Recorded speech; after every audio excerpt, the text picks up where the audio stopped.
आज तुमच्यावर आरोप झालाय की आबरू नुकसानीचा दावा दाखल करणार आहे खनिकर खैरे म्हणाले, काय सांगता? नाही तर त्यांना जे काय वाटत असेल त्यांनी ते करायला त्यांचा मार्ग मोकळाच आहे. ते म्हणजे आबरू नुकसानीचा दावा केला असेल तर त्यांनी करावा, तो आपलं काय म्हणणं नाही. पण मी कालच्याही वक्तव्य आजही ठाम आहेत. त्यांनी मला दाखव की आपण त्यांचं म्हणणं आहे की मी अतिक्रमण केलं नाही, तर मला वाटतं पूनम चौकामध्ये आपण कोणाची परवानगी घेतली? नॅशनल हायवे ते होता किंवा PWD होते, कोणाकडून परवानगी घेतली का? असेल तर त्यांनी ते दाखवलं पाहिजे. अर्थात त्यांचं म्हणणं आहे का कोर्टात आणि कागदावरच बोलायचंय, तर निश्चित स्वरूपात कोणी पार्किंग मध्ये बार केलाय मला माहिती आहे. पण तरी पण आपण आता या सगळ्या गोष्टी कागदावर जाऊया, कागद काढूनच बोलूया. जर TP नुसार बिल्डिंग आहे का, त्याचं पार्किंग आहे का, हे सगळं कागदावरच येईल. आता अनेक आरोप तुमच्या माध्यमातून मला कळालेत. मी थोडीशी बाईट ऐकली, पाकिटचा विषय असेल किंवा दहशतचा विषय असेल, तर मला वाटतं इथं आता तुमच्या बरोबर गाळेधारक बसले ते रोहिदास वाजगे आहेत, त्यांना विचारू शकता ते आहेत, किंवा तुमच्या कोणत्याही सर्वसामान्य लोकांना त्रास द्यायच्या भूमिकेत मध्ये मी आतापर्यंत गेलो नाही. परंतु जर कोणी आरोप जाणीवपूर्वक करणार असेल तर मग मात्र कागदावर कायदेशीर लढाई तयार करायला मला बघा, मी 2015ला ग्रामपंचायतच्या माध्यमातून कागदावरच काम केलंय. मला त्याही क्षेत्राचा अनुभव आहे. निश्चित स्वरूपात मी काय म्हणत नाही, आणि मी PWDला अर्ज केलता. मी काही त्यांना माझ्या अखत्यारीतला विषय नाही तो. फोन करून तुम्ही सांगता की माझं नाव नका सांगू असं कोणाला? मी सही आहे माझी पात्रावर साहेब. मी भाऊसाहेबांची किंवा सरपंचबाईंची सही नाही घेतली. मी माझ्या सहीनी पत्र दिलंय. न समजण्यासारखं काय त्याच्यात, आणि त्याच्यात घाबरण्यासारखं काय? जे चुकीचं वाटतंय ते चुकीचं बोललं पाहिजे. या भूमिकेवर मी कालही ठाम होतो, आजही आहे आणि उद्याही त्या बाबतीत ठाम असणार आहे. आमचं म्हणणं आहे की सर्वसामान्य लोकांना त्रास होऊ नये, आणि सगळ्या लोकांची मीटिंग घेतली त्यावेळेस मीटिंगला यायचं होतं ना, कागदपत्र घेऊन यायची त्याच वेळेस. खनिकर खैरे मॅडमचं असं म्हणणं आहे की मला टार्गेट करतात. काय कारण, काय टार्गेट त्यांना करायचं? ते खैरे म्हणून टार्गेट तर माझ्या बरोबर आता प्रिया खैरे ग्रामपंचायत सदस्य आहेत, जालिंदर खैरे आहेत, आमचे नेते संतोष नाना खैरे आहेत. या सगळ्यांबरोबरच काम करतो. त्यांना कुठं कोणाला त्रास? आता खैरे सोडून समजा ते म्हणत असतील की खैरे म्हणून टार्गेट करतो, तर आतापर्यंत दुसऱ्या कोणत्या खैऱ्यांना मी ग्रामपंचायतच्या माध्यमातून नोटीस काढली किंवा कोणाला टार्गेट केलंय? काही कारण नाही. हे उगाच आता काय सहानुभूती कशी मिळवता येईल यासाठीचा प्रयत्न आहे तो. ते म्हणतात की जे कपिल हॉटेल आहे त्याचं TP सँक्शन आहे, त्यानुसार मी बांधलेले आहे. हा, ते आता बघू ना, आपण पण काढू ना. TP सँक्शन काय होतं, किती मजल्याची परवानगी होती, पार्किंगला जागा होती का, पार्किंगच्या जागेत काय केलंय किंवा काय कसं, सगळंच बघू ना आपण. आपणही कागदावरच जायचंय. आता मी पण आणणार काढून की TP सँक्शनला काय काय दिलंय, TP सँक्शनच्या माध्यमातून बांधकाम केलंय का, हे सगळं बघू ना आपण. आता त्याचं म्हणणं आहे पुन्हा हॉटेलसमोर तुम्ही 6 महिने जवळजवळ खांडून ठेवलं होतं. हा, तर त्याची अडचण अशी आहे, मी त्यांना त्याही वेळेस सांगितलं होतं. एक तर मी PWDच्या हद्दीत खोदलं, मी कोणत्याही व्यक्तिगत जागेत खोदलेलं नाही, पहिली गोष्ट. ठीक आहे, त्यांनी ते तिथपर्यंत त्यांनी कॉन्क्रीट केलं, तो त्यांचा भाग, त्या PWD या अधिकाऱ्यांचा भाग. त्यांचं नुकसान होऊ नये म्हणून मी त्याला आधी पण सांगितलं होतं का मला लाईन टाकायची, तुम्ही हे काय काम करू नका. त्यांनी ते केलं, त्याला माझा काय दोष आहे? पाईप यायला उशीर झाला, मधल्या काळात इलेक्शन लागलं, काही गोष्टी असतील, याच्यामुळं काम करताना उशीर होतोय. तो झाला, त्याला काही जाणीवपूर्वक त्रास द्यायच्या भूमिकेत आपल्याला काही गरज नाही वाटत त्याची. काही तसं असतं तर जाणीवपूर्वक भूमिका पत्रा शेड उभा करतानाच केलं असतं. यांचं म्हणणं यांना टार्गेट करतोय, तर पत्रा शेड माझ्या डोळ्यात एकच उभं राहिले ना, तर मी त्यांनाही पत्र दिलं असतं. तुम्ही माफी मागावी. कसली माफी? कसली माफी? चुकीचं असेल ना तर आपण नक्की माफी मागू. चुकीचं काय? मी माध्यमांशी बोलताना बाबू पाटीलचं कुठेही नाव घेतलं नव्हतं. बर, बाबू पाटीलनी माझं नाव घ्यायचं काय कारण आहे की यांनी असं कसं? ऐका सिद्ध करावं साहेब, ऐका ना, ती जागा त्यांनी त्यांनी आबरू नुकसानीचा दावा करावा, माझं काही म्हणणं नाही. त्यांनी त्यांच्या पातळीवर जे काही योग्य वाटतं त्यांनी ते करावं. महिलेला टार्गेट करतात. कोणती महिला? महिला म्हणून कसं काय टार्गेट करतात? त्या पुढे येतात म्हणून कपिल शेठ पुढे आले, तर कपिल शेठ बरोबर बोलू.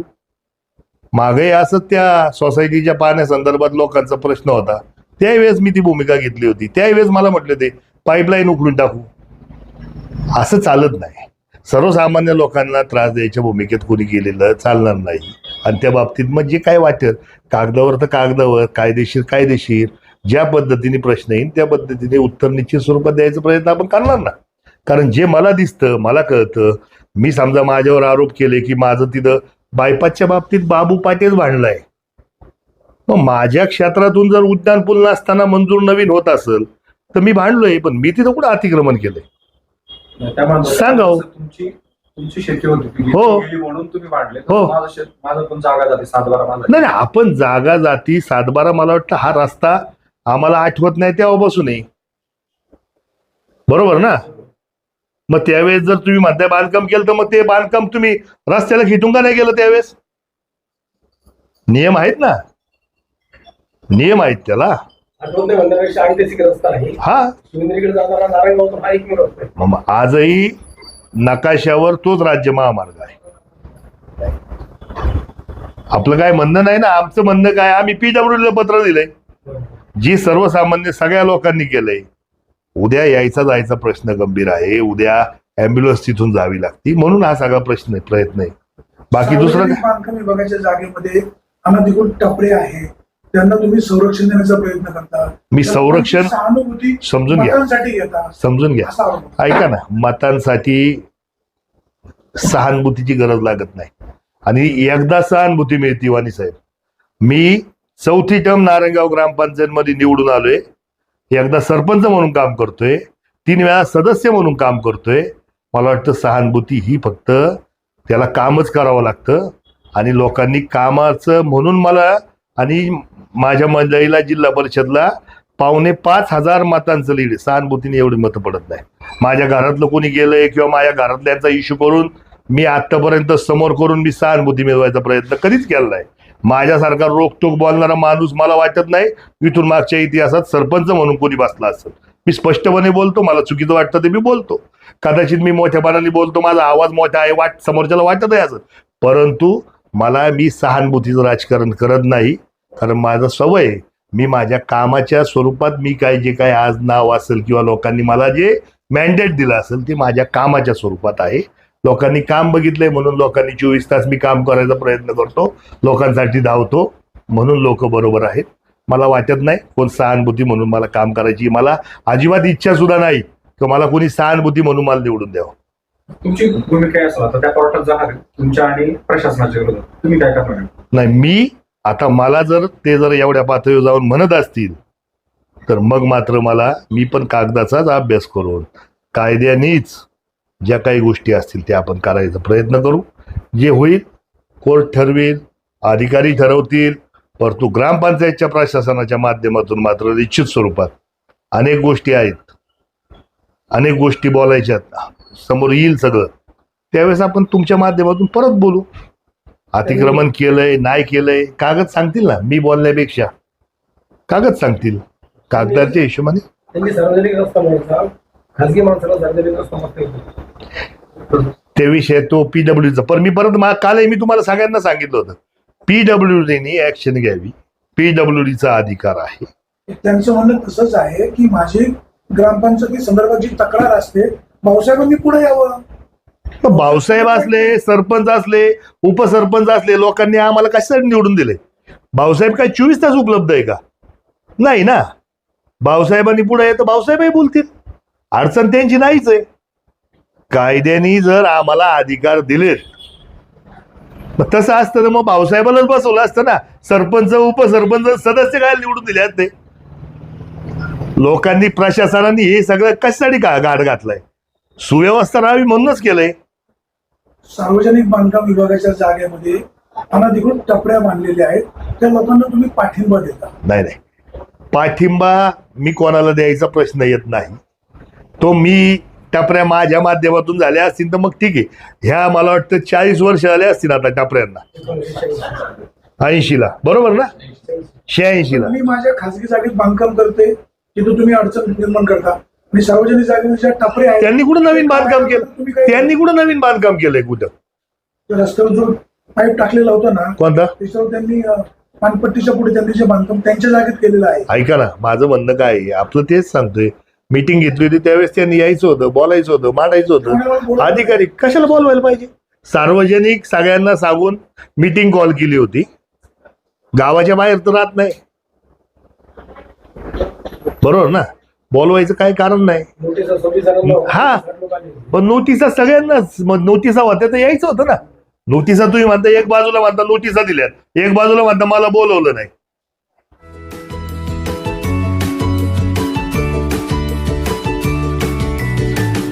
बातम्या शेतीच्या, बातम्या मातीच्या, बातम्या अन्यायाच्या, गुन्हेगारीच्या,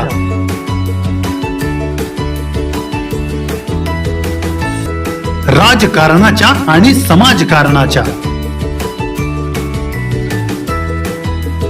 शोषणाविरुद्ध बुलंद आवाज, जनसामान्यांच्या हुंकाराची गाज, सत्कार्याला प्रोत्साहन, दुष्कृत्याला अनुशासन, निर्भीड, निस्पृह, सडेतोड, बेधडक आणि रोखटोक म्हणजेच विघ्नहर टाइम्स. शोध बातमीचा, ध्यास सत्याचा. आपलं चॅनल, आपली बातमी. सबस्क्राईब तर कराच, पण बेल आयकॉनवर क्लिक करायलाही विसरू नका.